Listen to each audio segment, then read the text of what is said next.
दुनिया के मालिक, इन ब्रह्मांड के प्रकाश, सर्वकला संपूर्ण, गरीब निवास, बंदी छोर, परम विष्णुदेव, जगत गुरु सदगुरु रविदास जी महाराज, विश्व प्रसिद्ध प्रकार विद्वान सदगुरु स्वामी रविदास जी महाराज, मौजूदा गद्दी नसीब धर्म गुरु रविदासिया धर्म श्री 108 संत सदगुरु स्वामी निरंजनदास जी महाराज, रविदासिया कौम के महान अमर शहीद श्री 108 संत रामानंद जी महाराज, मंच पर विराजमान प्रकांड विद्वान जवान के रसिया श्री 108 संत सुरेंद्रदास बाबा जी महाराज, पूजनीय संत समाज, महामान्य उपस्थित बुद्धिजीवी, परम सत्कार्य गुरु शासक जी, आप सभी को यथोचित जय देव। आज महान अमर शहीद स्वामी रामानंद महाराज जी की 14वां शहीदी दिवस के को समर्पित सत्संग का आयोजन किया गया है, जिसमें दूर नजदीक से भारी संख्या में संगत यहाँ पहुंची है। गुरु प्यारे शासक जी किसी भी महापुरुष की याद में हम उनका जन्मदिन मनाएं या कोई भी कार्यक्रम कराएं, इसका एक ही मतलब है कि हम उस महापुरुष की विचारधारा को अपने जीवन में उतारें और जो काम को अधूरा छोड़ करके गए उस काम को पूरा करने का प्रयत्न करें। तो शहीद रामानंद महाराज जी की जो विचारधारा है उसको आगे बढ़ाने के लिए हमारे संत महापुरुष देश दुनिया में काम कर रहे हैं। उसी कड़ी में महान विद्वान श्री 108 संत सुरेंद्रदास बाबा जी, जो रामानंद महाराज जी की विचारधारा को देश विदेश में घूम घूम करके पहुंचाने का प्रयास कर रहे हैं, रविदासिया धर्म का प्रचार कर रहे हैं, रविदासिया धर्म से संबंधित जो प्रचार सामग्री है उसको देश विदेश में पहुंचाने का प्रयास कर रहे हैं। सदगुरु स्वामी निरंजनदास महाराज जी के असीम कृपा आशीर्वाद से ये कार्यक्रम आज पूरे विश्व में चल रहा है।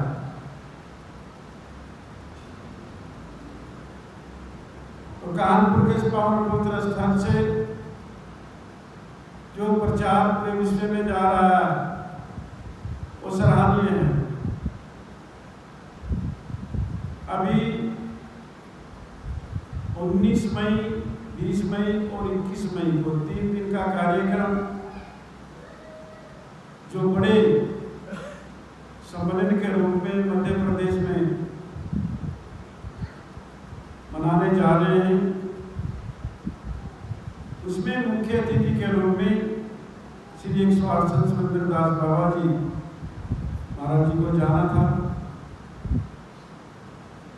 अब बाबा जी बाहर जा रहे हैं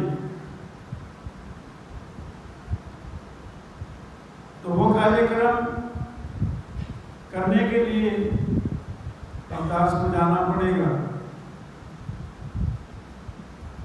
बाबा जी की अपनी पहचान है। पीछे मध्य प्रदेश में गए थे तो एक नहीं अनेकों कार्यक्रम हुए। इधर से भी बाबा जी गए हैं, उधर से सड़क पे लोग मिले हैं, कोई बैंड बाजे के साथ में, कोई ढोल के साथ में, पूरा स्वागत हुआ। तो ये 3 कार्यक्रम भी बड़े कार्यक्रम हैं, इसमें बाबा जी को जाना था। अब इनकी डिमांड तो पूरे वर्ल्ड में है, समय है नहीं है, बाबा जी तो एक ही है। कोशिश कर रहे हैं कि बाबा जी जैसे और कोई प्रचारक तैयार हो जाए तो बाबा जी को बाहर जाना पड़ेगा। इसके बाद में अगस्त के पहले हफ्ते में कोई फिर बड़ा कार्यक्रम होगा तो बाबा जी फिर मध्य प्रदेश में जाएंगे। तो गुरु प्यारे शासक जी जो हमारे गुरुओं, संतों, महापुरुषों ने जो हमको विचारधारा दी है उसको समझना जरूरी है, उसको ठहर कर रुक कर समझना, भाग दौड़ कर नहीं। भाग दौड़ तो रोकनी है, भाग दौड़ से कुछ नहीं मिलने वाला है। इस पर विचार करना है कि हमने करना क्या है, हमने जाना क्या है। सदगुरु स्वामी श्रवणदास महाराज जी की तो कृपा आशीर्वाद है देश विदेश में, जिनकी कृपा आशीर्वाद से आज ये जो चांदना विश्व में देखने को मिल रहा है, ये अपना आप में एक बहुत बड़ी मिसाल है। हजारों डेरे हैं यहाँ,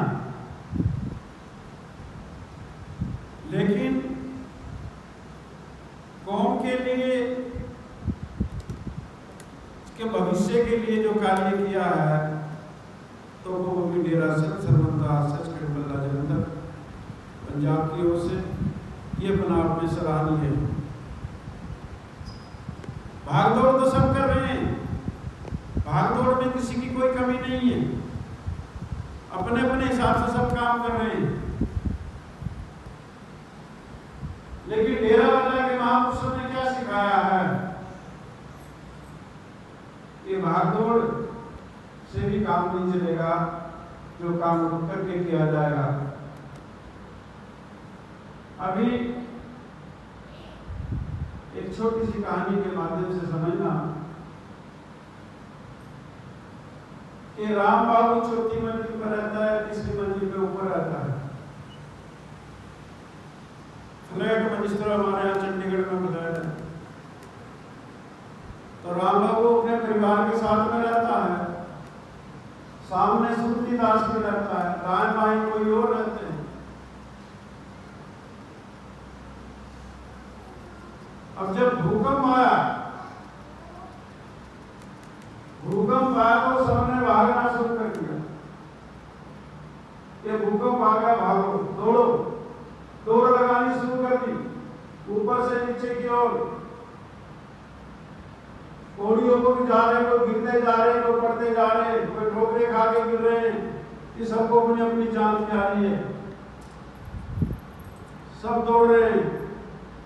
चौथी मंजिल वाले भी, तीसरी मंजिल वाले भी, दूसरी वाले भी, पहली मंजिल वाले भी, ग्राउंड फ्लोर वाले भी, सुरक्षित स्थान पे जाना है। अब राम बाबू अपने परिवार के साथ में दौड़ता है प्राण बचाने के लिए, और सूरतीदास को कहता है कि बाबा जी आप भी दौड़ो, अपने प्राण बचाओ, भूकंप आ गया, कभी नहीं गिर सकती है, इस बिल्डिंग में हम रहते हैं। कहता ठीक है भाई।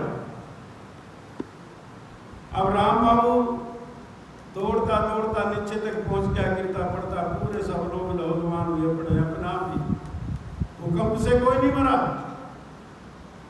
एक दूसरे टकरा के एक दूसरे के ऊपर गिर पड़ करके जख्मी हो गए सुरक्षित स्थान देखने के लिए। भूकंप तो थोड़ी देर के लिए ही आता है। जब भूकंप का झटका बंद हुआ तो लोगों को पता चला कि भूकंप बंद हो गया, चलो अपने अपने घर में वापस। राम बाबू भी वापस आ गए अपने घर में और आकर के देखता है कि सुरतीदास तो अपने घर में बैठा हुआ बाबा जी। अरे कहता बाबा जी, भूकंप आया था, सब लोग अपने प्राण बचाने के लिए दौड़ रहे थे और आप चौकड़ा मार के यहीं बैठे हुए हो। सुरतीदास कहता है राम बाबू भाई, मैं भी दौड़ रहा था, आप सब भी दौड़ रहे थे, मैं भी दौड़ रहा था, पर दोनों में अंतर था। आप बाहर की ओर दौड़ रहे थे और मैं अंदर की ओर दौड़ रहा था। क्यों, बाहर कहां दौड़ेंगे? कहीं भी चले जाओ, दौड़ते रहने से कभी मंजिल नहीं मिलती।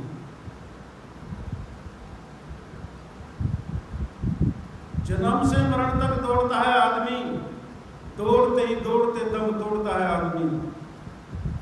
सुरतीदास जी कह रहे कि भूकंप कहां नहीं था, चौथी मंजिल पर भी था, तीसरी पर भी था, दूसरी पर भी था, पहली पर भी था, और जिस सुरक्षित स्थान पे आप जाना चाह रहे थे वहां भी था। भूकंप तो चारों ओर था, बस अंतर ये था कि तुम सुरक्षा अपनी बाहर देख रहे थे और मैं सुरक्षा अपनी अंदर देख रहा था। तो जगत गुरु सतगुरु रविदास महाराज जी ने सारी दौड़ खत्म की, अंदर की दौड़ के लिए इशारा किया। बाहर खोजत काफिले घट भीतरी खोज, रविदास मनि साध कर देख दिया खोज। उस शांति को, उस परम सुख को तू बाहर खोजता फिरता है, उस सुपर पावर को तू बाहर खोजता फिरता है। वो सुपर पावर, वो सुख, वो शांति तेरे अंदर है। जिस दिन अंदर की दौड़ लगाएगा, वो सुख मिलेगा, वो शांति मिलेगी, वो परम शक्ति तेरे को मिलेगी, वो सुपर पावर से तू रूबरू हो जाएगा। बाहर दौड़ने से कुछ नहीं मिलने वाला। सदगुरु कबीर साहब जी फरमाते हैं, बड़े बड़े अनुभव के करता बिन पारक कीन विचारा, पूर्ण दास कह सुन ज्ञानी निज पारक सो बयान नारा। बड़े बड़े अनुभव के करता, जो अपने आप को बड़े कुहाए, वो जीवन भर दौड़ते रहे, लेकिन उस परम तत्व को नहीं जान पाए। जो परम तत्व, जो परम सत्ता, जो घट के भीतर विराजमान है, वही सत्ता, वही सुपर पावर एक बच्चे के अंदर है, एक बुजुर्ग के अंदर है, जवान के अंदर है, हर जीव के अंदर है। उसको ना जान पाए, उसको ढूंढने के लिए नदी में, नाले में, पेड़ में, झाड़ में, झकाड़ में, पत्थरों में मत्था रगड़ते फिरते हैं, लेकिन उसको जो इतने नजदीक है उसको न जान पाए। तो बिना विवेक के, बिना बुद्धि के, बिगर परक ज्ञान के वो समझ में नहीं आता, वो जानने में नहीं आता। बाहर दौड़ने से नहीं, रुक जाने में। हम मुक्ति के लिए बाहर घूमते हैं, सुख के लिए, शांति के लिए बाहर चलते हैं। वो सुख, वो परम शांति बाहर मिलने वाली नहीं है, वो अंदर है। गुरु रविदास महाराज ने सारे पर्दे साफ करके बता रखे, कोई पर्दा नहीं रखा। उसको जानना चाहता है तो अंदर आ जाता, अंदर खोज कर उसकी वाणी, अमृतवाणी के अंदर पढ़ते हैं, जो हमें दीक्षा दी जाती है, शिक्षा दी जाती है। गुरु रविदास महाराज जी जो शिक्षा देते हैं, वो हमको मंजिल दिखाती है, और जो संत महापुरुष हमको दीक्षा देते हैं, वो हमको मंजिल पे पहुंचाती है। तो शिक्षा और दीक्षा जिसके पास दोनों है, वो कभी मार नहीं खाता। शिक्षा और दीक्षा, दीक्षा मंजिल पे पहुंचाती है, ध्यान रखना। तो जो हमको बताया जाता, सारे यहाँ पर लोग बैठे हुए हैं, जो भी हम मुंह से बोल करके उच्चारण करते हैं, वाहेगुरु वाहेगुरु कहो, अल्लाह अल्लाह कहो, राधे राधे कहो, कुछ भी कहो, कोई भी मंत्र जपो, जो भी हम मंत्र जप रहे हैं, मंत्र सारे महान हैं, जो भी महापुरुषों ने दिए, किसी भी धर्म के हों, मंत्र सारे महान हैं, लेकिन उनको जब जपा जाता है, मुंह से बोलकर जपा जाता है, वो शरीर को साधने के लिए जपा जाता है, उससे शरीर की साधना होती है। जगत गुरु सतगुरु रविदास महाराज जी का फरमान है, जब बाहर से शरीर की साधना हो जाती है तो फिर दूसरा स्टेप जो है गुरु रविदास महाराज जी फरमाते हैं, उसमें बोला नहीं जाता, बोलना बंद हो जाता है, जीव अंतर्मुखी हो जाता है। जो साधना पहले बोल कर करता है, उसी साधना को अंतर्मुखी होकर के करता है। तो जो साधना अंतर्मुखी होकर के की जाती है, जो शरीर के अंदर सुपर पावर है, जिससे हम चल रहे हैं, फिर रहे हैं, देख रहे हैं, अपना है, पराया, ठंडी है, गर्मी है, जान रहे हैं, उस पावर को चेतन करता है जब अंतर की साधना होती है, अंतर्मुखी होकर के करती है। वो मुंह से बोल नहीं जाती, वो मन के अंदर ही चलती है। और जब वो साधना में परिपक्व हो जाता, अंदर की जो सुपर पावर, जो चेतना है, जब वो जानने में आ जाती है, जो गुरु रविदास महाराज जी मध्य इगला पिघला सपना नाड़ी काम जितना है, उसके बाद में जो तीसरी पावर चलती है अपने स्वरूप की, कि जीव जहां से आया है वहां जाता है, वो जिसको हम सचखंड बोलते हैं, जो तीसरी पावर वो होती है, वो सारे केंद्र बिंदुओं से ऊपर उठ जाती है, वो इगला पिघला से भी ऊपर उठ जाती है, वो सुषुम्ना से भी ऊपर हो जाती है, यहां से भी ऊपर चली जाती है। उस घर को जाना है, उस घर की साधना करनी, और ये साधना भाग दौड़ करके नहीं हुई। किसी भी नदी में नहा लो, किसी भी पेड़ में धागे बांध जाओ, किसी भी पत्थर में तिलक लगा जाओ, किसी भी पेड़ के नीचे बुलबुले चढ़ा जाओ, दीपक जला जाओ, अगर अपने अंदर का दीपक नहीं जला तो बाहर के दीपक सब बेकार है, सब व्यर्थ है। तो अंदर का दीपक जलाना आवश्यक है। तो हमारे गुरुओं संतों महापुरुषों ने जो हमें मार्ग दिखाया, उस मार्ग को छोड़कर अगर हम बाहर कहीं भटकते हैं तो भटकाव बना ही रहेगा।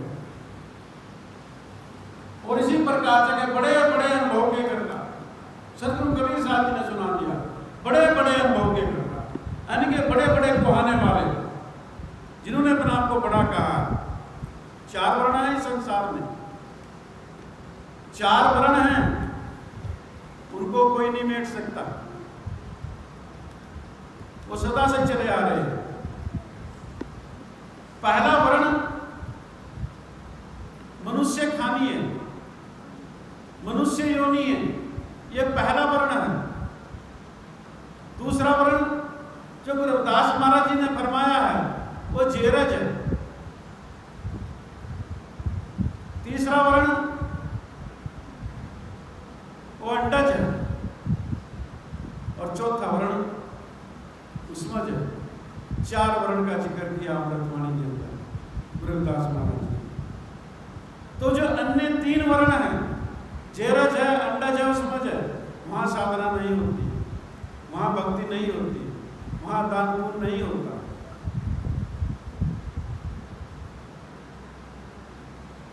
वहां सा कुछ नहीं है, वो सिर्फ मनुष्य जन्म में ही है, इस पहले वर्ण में ही है। जो सबसे ऊंचा वर्ण है वो मनुष्य जन्म है। ये जो कर्म भूमिका पर बैठा हुआ, जो मोक्ष के किनारे पर बैठा हुआ है, वो मनुष्य बैठा हुआ हो, कोई सा वर्ण नहीं बैठा, सिर्फ मनुष्य ही मोक्ष के किनारे पर खड़ा हुआ।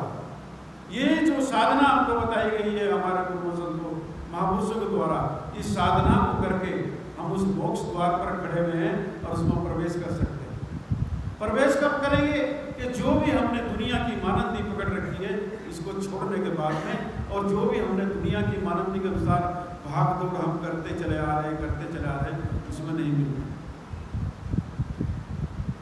राम बाबू बड़ा आदमी है, बड़े फ्लैट में रहता है, लेकिन भूकंप आधा तोड़ लिया, सब दौड़े चले जा रहे हैं, पूरा संसार ऐसे दौड़ रहा। सुरतीदास चौकड़ा मार के बैठा हुआ, वो क्यों बैठा हुआ? वो जानता है मौत क्या है, वो जानता है कि जिंदगी क्या है। कभी मौत और जिंदगी के बारे में जानने का प्रयास किया? मौत कोई बुरा शब्द नहीं है, मौत कोई बुरी बात नहीं है। हंसकर के मौत को गले लगाना चाहिए, मौत को दुख वाली बात भी नहीं है। मौत के बाद तो जन्म है, मौत का अर्थ ही जन्म है। अगर मौत नहीं होगी तो जन्म नहीं होगा। जन्म है तो मौत है, मौत है तो जन्म है। एक के लिए हम शोक मना रहे हैं कि मौत होगी, अगले पल कहीं थाली बज रही है, ढोल बज रहे हैं, लोग मिठाई बांट रहे, ये घर में काका आ गया।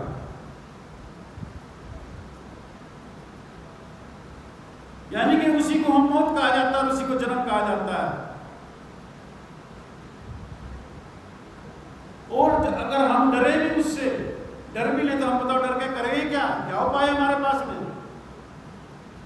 उपाय तो कुछ नहीं है संतों के पास में उपाय है, संतों के पास में उपाय है। संत नहीं मरते, जो उस रहस्य को समझ गए उनका मरण नहीं है, वो हमेशा आपके अनुसंग है।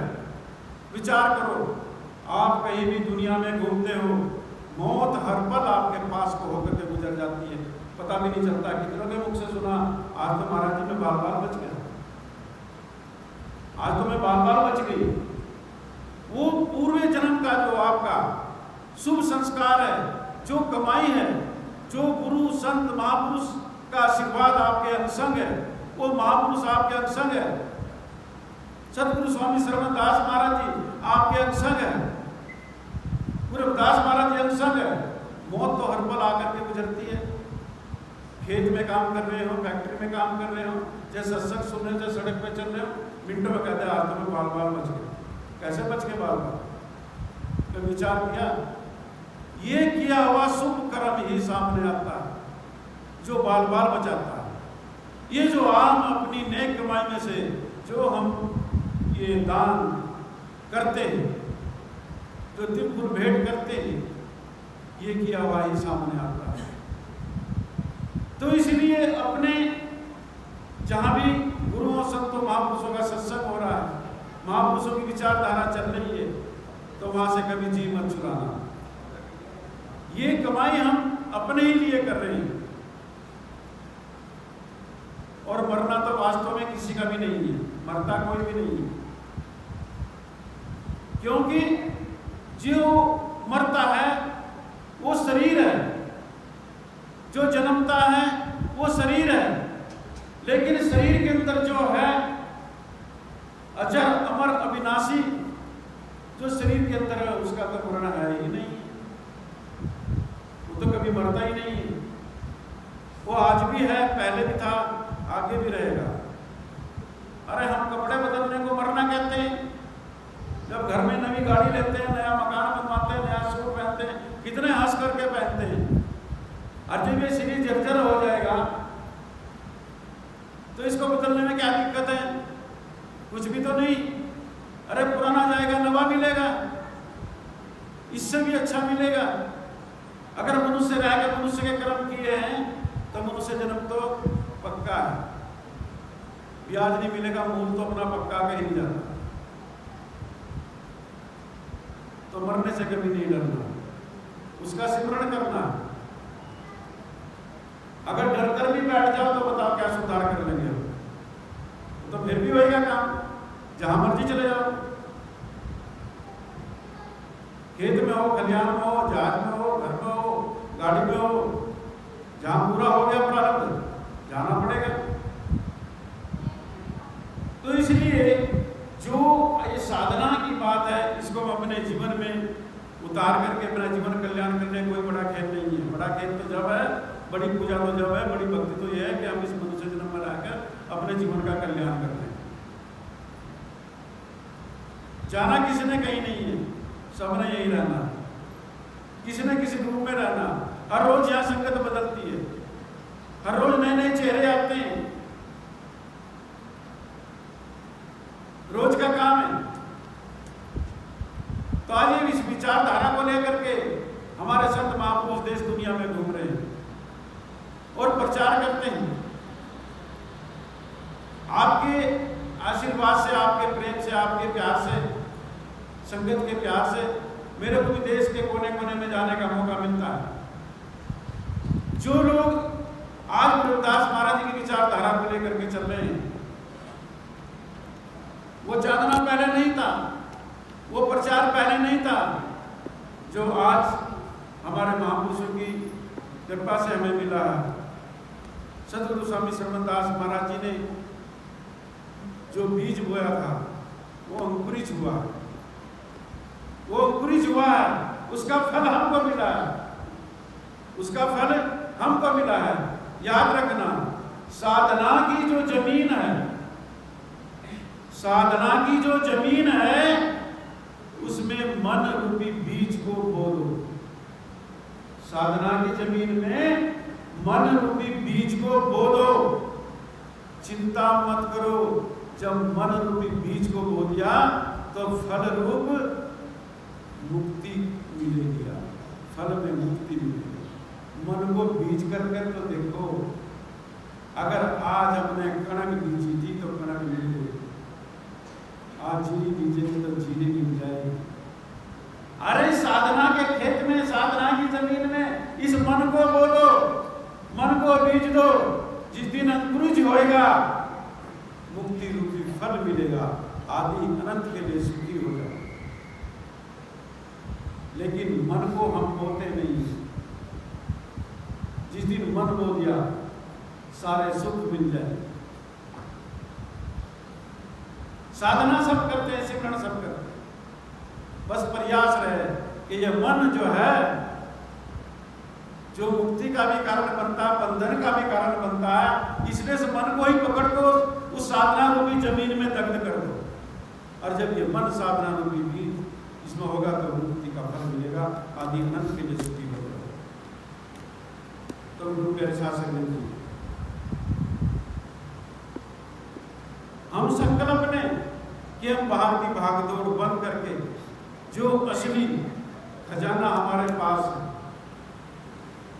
अरे गुरुदास महाराज ने कितना साफ करके हमको बता दिया, रथ को चतुर चलावन हारो की नाके के को बोरा नाही आदमी को सारो, जब रथ रहे साथी ताके तब वो रथ चलावे, नान बिन सबे ही ताके मन मंगल नहीं गावे।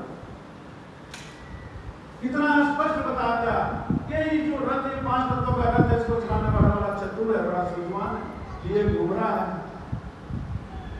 कहीं गड्ढा आ जाए गिरते गिरते को बचाता है, मन करता है, दौड़ता है, हंसता है, रोता है, चलता है, इसकी मर्जी है।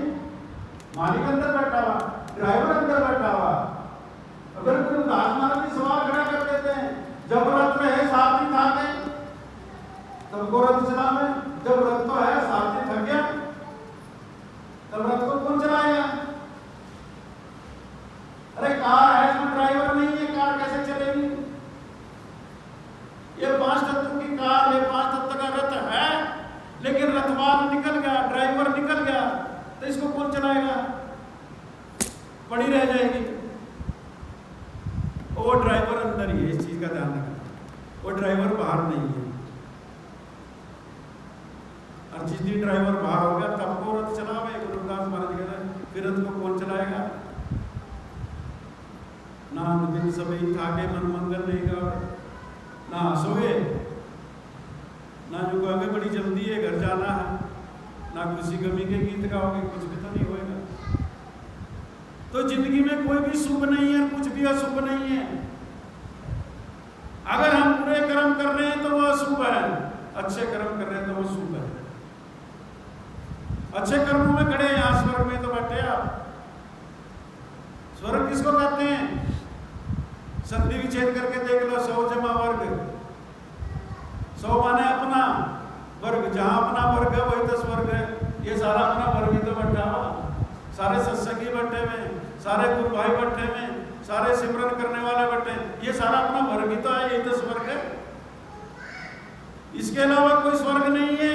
गुरु रविदास महाराज ने अमृतवाणी में साफ क्लियर कर रखा, दो जग बीस दो शंकर जाने तो तरक है भाई। नरक स्वर्ग की बातें करना तरक की बातें,